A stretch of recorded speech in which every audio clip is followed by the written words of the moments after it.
जैसा कि आप बात कर रहे थे, लोअर स्तरों से तो रिकवरी देखने को मिली है मार्केट में, नो डाउट, लेकिन जिस तरीके से कल पेन था मार्केट में और आज भी गिरकर ही कारोबार कर रहा है बाजार, सबसे बड़ा कारण जो हम डिस्कस कर रहे हैं, इजराइल और ईरान के बीच तनाव, इसको भारतीय बाजार ने बहुत नेगेटिवली लिया। तो अब क्या मान लिया जाए कि बड़ा खतरा बन के उभर सकता है इजराइल ईरान का जो तनाव है, या फिर ये क्षणिक है? आपकी एनालिसिस क्या कहती है? देखिए, वो इशू क्या है ना, हम में से कोई भी जियो पॉलिटिकल एक्सपर्ट नहीं है। हमारे देश में सब बहुत जल्दी एक्सपर्ट बन जाते हैं हर टॉपिक पर। तो मैं कोई एक्सपर्ट नहीं हूँ इस टॉपिक पर, लेकिन जितनी मेरी बात हुई है ग्लोबल एक्सपर्ट से, या जो मेरी बात हुई है उससे जो निष्कर्ष जो मार्केट एक्सपर्ट से भी जो निकल कर आ रहा है, उसमें ये आ रहा है कि काफ़ी कुछ अब डिपेंड करेगा आज ओवरनाइट क्या होता है, और ख़ासतौर से अमेरिका का क्या वो रहता है। आपने देख ही लिया, अमेरिका की तरफ से ऑलरेडी बयान आ चुका है रूबियो जी का, यूके की तरफ से भी बयान आ चुका है।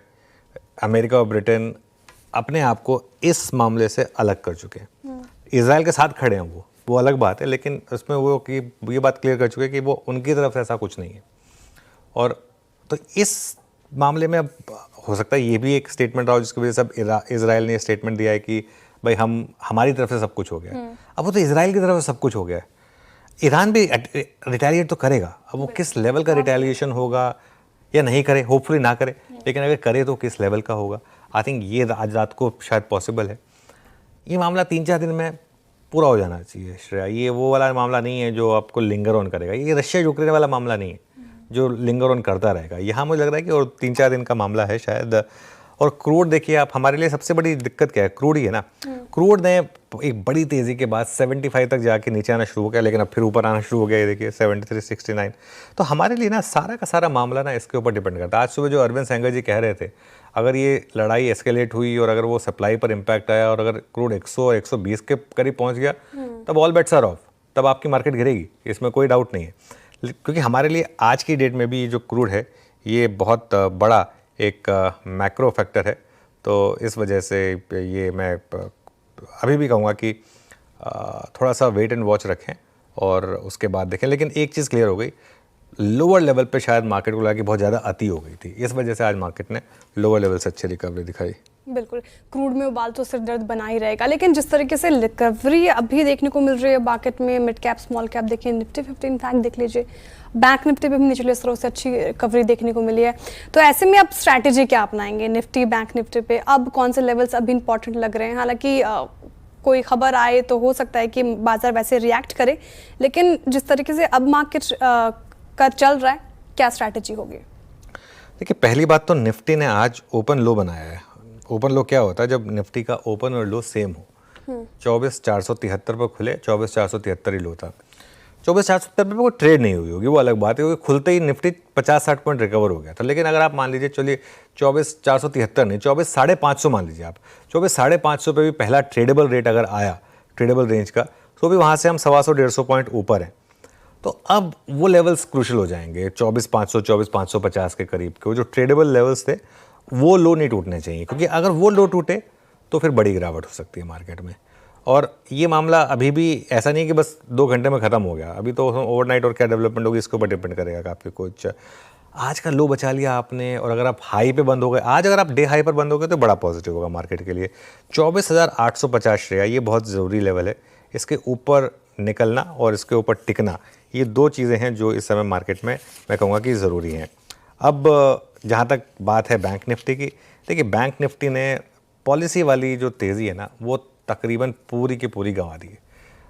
I think almost bank Nifty का एक हफ्ते का चार्ट लेकर आइए, क्योंकि रैली जो पॉलिसी वाली जो रैली थी वो पिछले फ्राइडे को पॉलिसी थी, वहाँ से शुरू हुई थी। हाँ, तो ये देखिए, अगर आप 7 डे चार्ट देखेंगे तो बैंक निफ्टी ने वो पॉलिसी की पूरी रैली गंवा दी। जो हम पॉलिसी से इतना खुश हुए थे, इतना हमने उसको एक ऐतिहासिक पॉलिसी का दर्जा दे दिया था, थी भी, ऐसा नहीं कि नहीं थी, लेकिन वो रैली पूरी की पूरी स्वाहा हुई। तो अब उस हिसाब से 55,000 बहुत क्रूशल लेवल है। आज भी देखिए मार्केट ने क्रूशल लेवल्स बचाए हैं। एक बार जरा बैंक निफ्टी का इंटरडे दिखाइए, थोड़ी सी वहाँ पर मुझे लग रहा है कि कुछ चार्ट में गलती थी। हाँ, ये ठीक है, 55,150 आजकल हुए, तो 55,000 बचाना जरूरी है, और तेज़ी के लिए 56,000 इसको क्रॉस करना शायद थोड़ा सा जरूरी होगा। बिल्कुल, 24,850 का एक इंपॉर्टेंट लेवल निफ्टी के लिए, उसके ऊपर निकलना ज़रूरी है, और 55,000 का स्तर बैंक निफ्टी को बचाना ज़रूरी है। लेकिन जिस तरीके से हमें जियोपॉलिटिकल टेंशन देखने को मिल रहा है, specially middle east crisis, past events क्या इशारा करते हैं? ऐसी स्थिति में इंडियन मार्केट ने कैसे रिएक्ट किया, और जैसा रिएक्शन था उस वक्त टेम्पररी था, वहाँ से फिर निकले हैं कि फिर ये पेन परसिस्ट किया है काफ़ी दिनों तक? देखिए, जो वॉर होती है ना, वो एक आपके लिए खरीदारी का मौका लेकर आती है, एनेक्डोटली। लेकिन ये ज़रूरी नहीं है कि आप बस कहें कि बस मैं आज खरीदूँ, आज के आज मुझे पैसा बन जाए। एनेक्डोटली अगर आप गल्फ़ वॉर से उठाकर देखें, क्योंकि हमारी मेमोरी वहीं तक जाती है, उससे पहले हम सब बहुत छोटे थे, तो इसके लिए अगर उसके बाद का इवेंट उठा के देखें आप, वहाँ से लेकर आप इतिहास उठाकर देख लीजिए, कितने भी जो भी युद्ध रहे हों, चाहे वो गल्फ़ वॉर थी, चाहे वो कारगिल वॉर थी, चाहे वो रशिया यूक्रेन वॉर थी, चाहे वो इवन इजराइल हमास वॉर थी, जिसमें मैंने लपक लीजिए वाली बात की थी, वो और वो काफ़ी उस समय बहुत चली भी थी वो ट्रेड। आप उठा के देख लीजिए कोई भी वॉर, हर बार नियर टर्म में वीकनेस आती है, 3 से 4 दिन तक वीकनेस चलती है, कई बार 1 हफ्ते तक वीकनेस चलती है, उसके बाद रैली आती है। पुलवामा के टाइम पे भी यही हुआ था। तो ये मार्केट में वॉर से रिलेटेड हमेशा, और मैं तो बताऊँ, ये तो मैं गल्फ तक की बात कर रहा हूँ, उससे पहले भी अगर आप हिस्ट्री में पहुँच जाएंगे ना, जो पुरानी मार्केट ट्रेड करती थी, वो भी वॉर के टाइम पे इनिशियली गिरने के बाद नॉर्मली रैली दिखाती थी। तो ये मेरा ये मानना है कि इस बार भी प्रोबेबिलिटी काफ़ी हाई है, प्रोबेबिलिटी का ही गेम है सारा का सारा, प्रोबेबिलिटी काफ़ी हाई है कि इस बार भी ये एक खरीदारी का ही मौका निकल कर आएगा।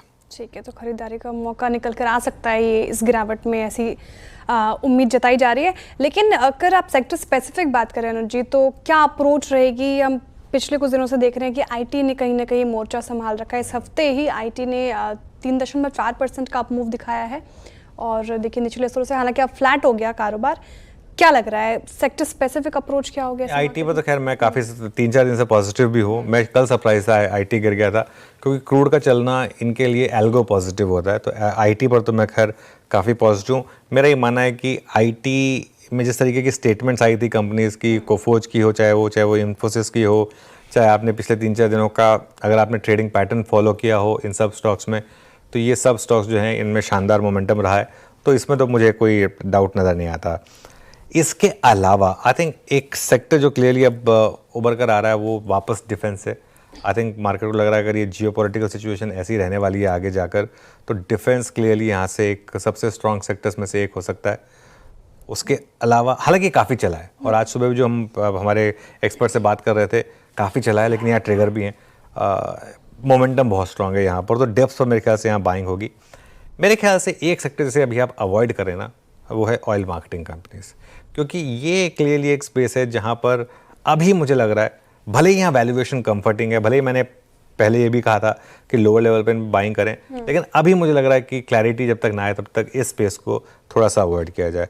आई थिंक ओएनजीसी और ऑयल इंडिया, ये 2 स्टॉक्स हैं जहाँ पर मैं आप कहूँगा प्रॉफिट बुकिंग कर लें आप, स्पेशली अगर आपने लोअर लेवल से स्टॉक्स को लिया हुआ है। क्यों? क्योंकि एक स्टेज पर आकर 70 के ऊपर इनकी अपसाइड नहीं है। ऐसा नहीं है कि 70 के ऊपर आ गया क्रूड तो पूरा का पूरा अपसाइड इन्हें मिलेगा, वो कैप्चर हो जाता है। तो इसके लिए यहाँ पर मुझे लग रहा है कि बेस्ट के सिनेरियो में ऑलरेडी हैं, तो इसके लिए यहाँ पर और ज़्यादा कुछ करने की ज़रूरत नहीं है। इंटरग्लोब मेरे ख्याल से काफ़ी इंटरेस्टिंग स्टॉक होगा। उसमें बस एक कड़ी नहीं जुड़ गई, वो जो CNBC TV 18 की जो स्टोरी आई कि वो अब प्रमोटर, पहले तो फाउंडर्स बेच रहे थे, अब प्रमोटर भी एक और चंक बेचने वाले हैं। अगर वो सही निकली तो वहाँ पर थोड़ी सी दिक्कत आएगी, लेकिन यहाँ मुझे लग रहा है कि लोअर लेवल्स पे शायद थोड़ा सा ऐड करना बनता है। चलिए आगे बढ़ते हैं श्रेया।